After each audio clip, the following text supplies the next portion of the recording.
Going with the flow, a reflection on the transformational power of creative research methods in co-produced autism research. Rose Matthews.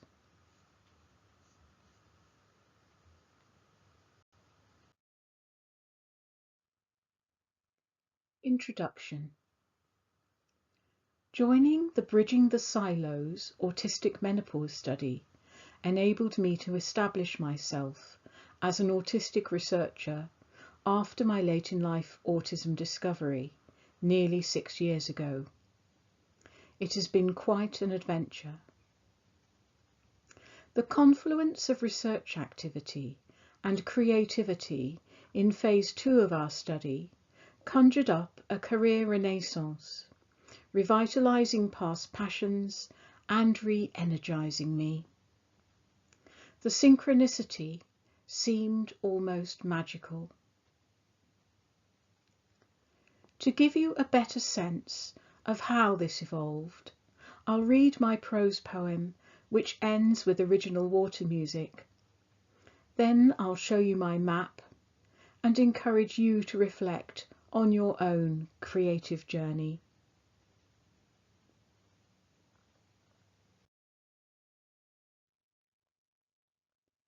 Going with the flow. As a child, I lived in the fens, where fields shrank back from the roads and water pooled menacingly in deep dikes. But in my imagination, I lived among hills hemmed by hedgerows, streams scuffed by breezes, and bright birdsong.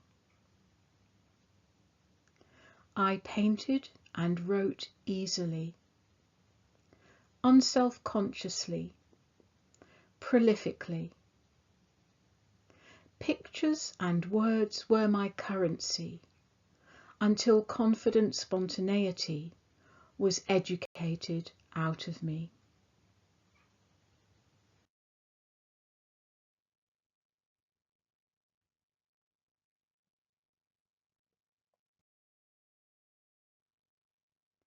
Scholarship required knowledge to be delivered in carefully circumscribed ways. I became skilled at obeying these rules and found my way into universities. Like many late discovered neurodivergent people, I spent most of my life in a daze. But I came to. I'm awake now.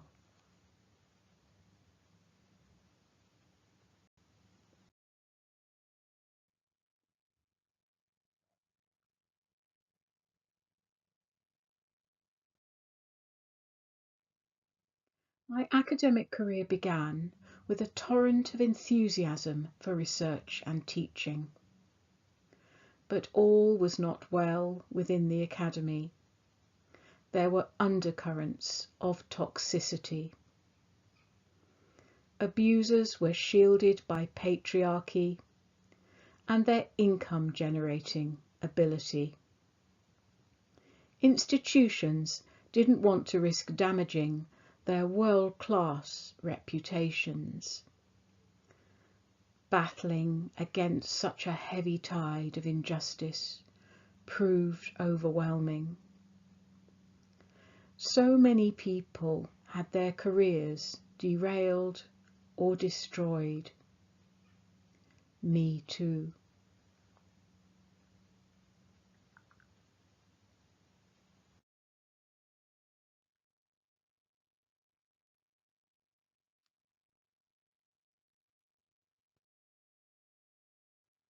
I had dreamt of doing collaborative, interdisciplinary research, exploring lived experiences and embracing subjectivities, writing using the first person. But pressure to publish meant diligently following academic conventions. The data we gathered were analysed, sanitised, devitalised. Nuances got lost in translation. Prospective research participants who struggled to express themselves in words often went unheard.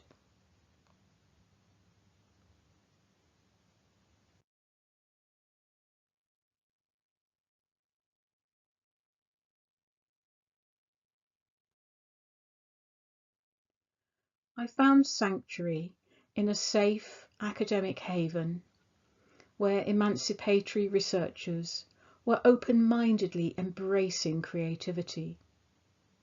I discovered how to enhance research and teaching using art, audiovisuals, prose and poetry. Immersion in multimedia innovation was revelatory. I was going with the flow and it was joyful.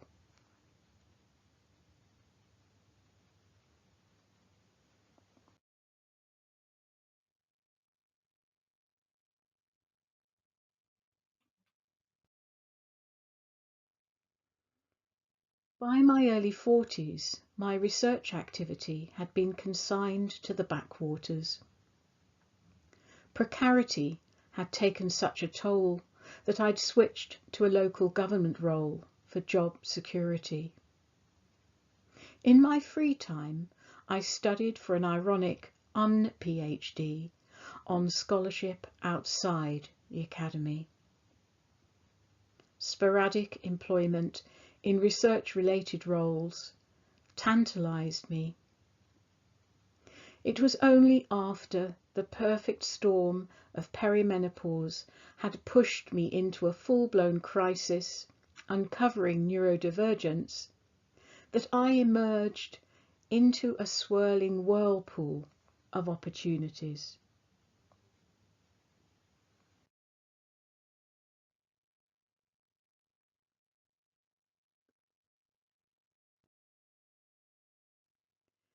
Becoming a researcher on the Bridging the Silos autistic menopause study was an epiphany. Participants' imaginative portrayals of their lived experiences were compelling, and I filled a research journal with my poems and drawings and eclectic resources from unorthodox sources. I had qualms about submitting an unconventional article for peer review recently, but conformity isn't cost-free. Sometimes we risk not going far enough. Creative research methods can communicate experiences which go way beyond words, so the unseen are seen and the unheard get heard.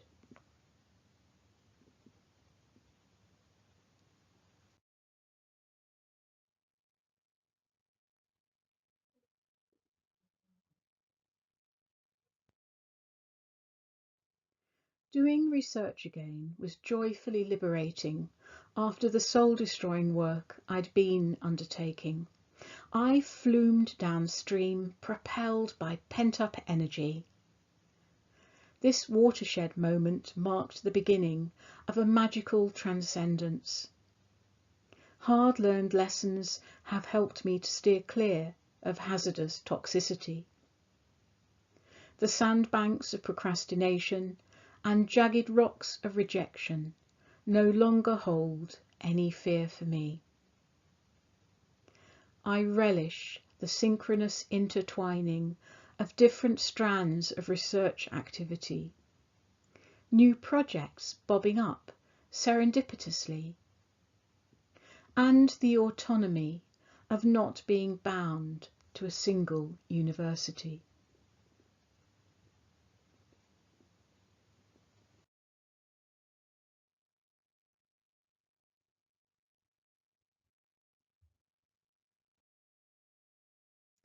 Research ebbs and flows on a tide of highs and lows. Journal articles get dissected, rejected, and accepted. Boulders stand firm, dividing the stream, while riverbed stones tumble seawards. The climate and landscape have changed the river, and the river is changing me. Its watery meanderings are charting new channels, braiding lived experience and research identity. Creativity flows through rivers, and rivers flow through me, coursing along valleys and underground streams, crashing down waterfalls and weirs, rushing towards open-mouthed estuaries.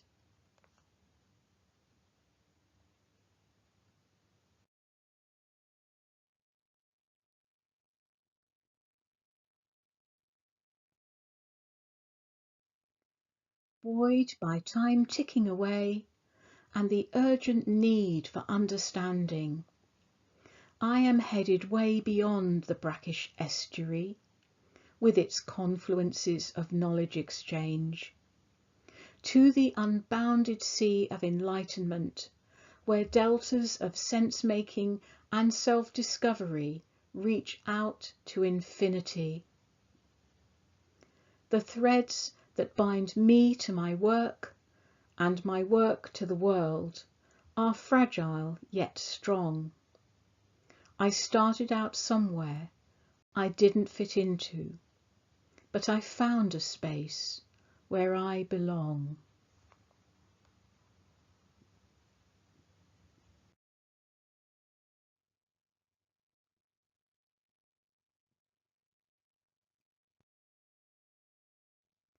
In my old age, I paint and write prolifically, unself-consciously, easily.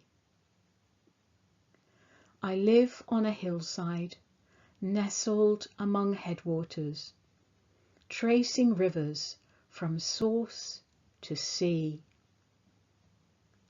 I research freely in liminal spaces, inside and outside the academy. I am as weathered and translucent as sea glass. With waves crashing in my ears and my eyes on the luminous horizon, I am finally stepping into who I fully am.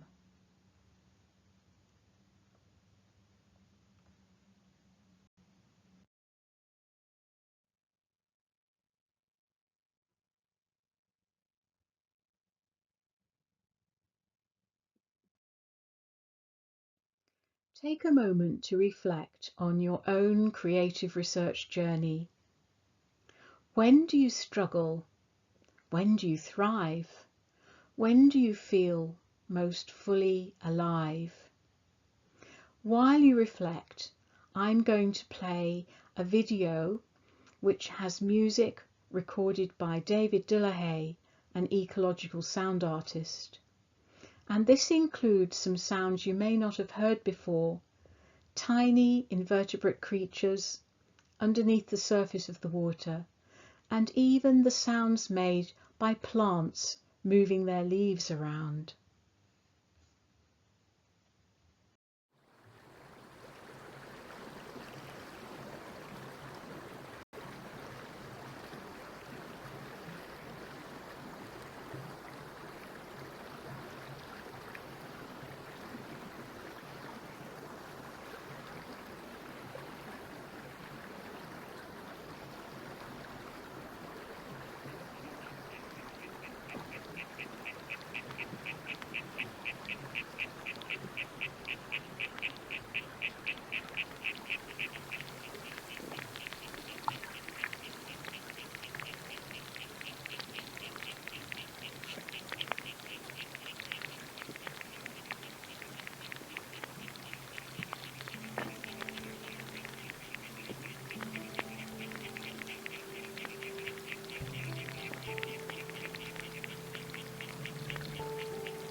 This is an illustrated map that I created to try and describe my creative research journey. And it really began in childhood when I used writing and visual imagery very freely and expressively. When I first became an academic, I found that the freedom to use those creative means of expression was severely restricted. And on one occasion I went for an interview for a lectureship, and the feedback from the panel was that they were quite alarmed by my use of visual imagery in my presentation. Fortunately, I stayed true to who I am, and at the next job interview I continued to use creative approaches, and the feedback from the panel on that occasion was that they were delighted by my multimedia presentation. And so it was that I ended up working for the Open University, and there I really found great fulfillment and freedom in using all kinds of modes of creative expression in research and teaching. When I'd left academia, I still yearned to be involved in research, and occasionally I took the opportunity to do something that was research related and creative. And I gave 2 presentations during this period of time. One was a pop-up installation at a conference, which was about 50 years of poverty, expressed through found objects that had stories attached to them.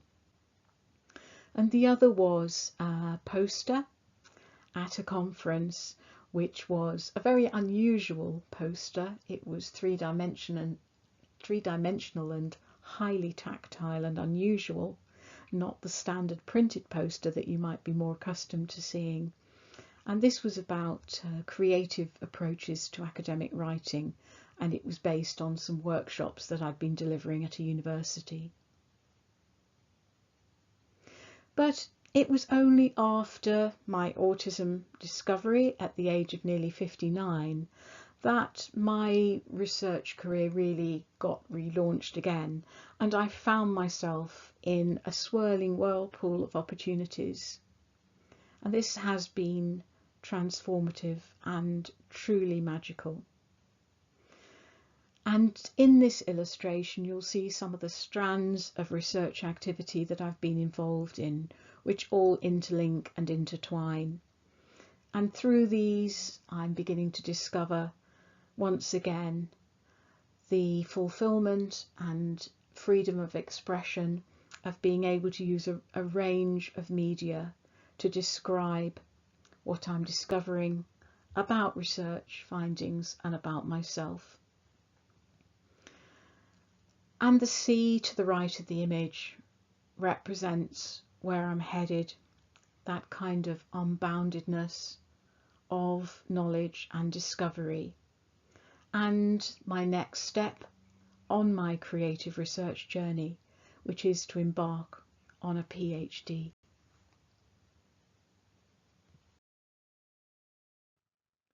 For more information about my work, please visit my website www.rosematthewsresearch.com.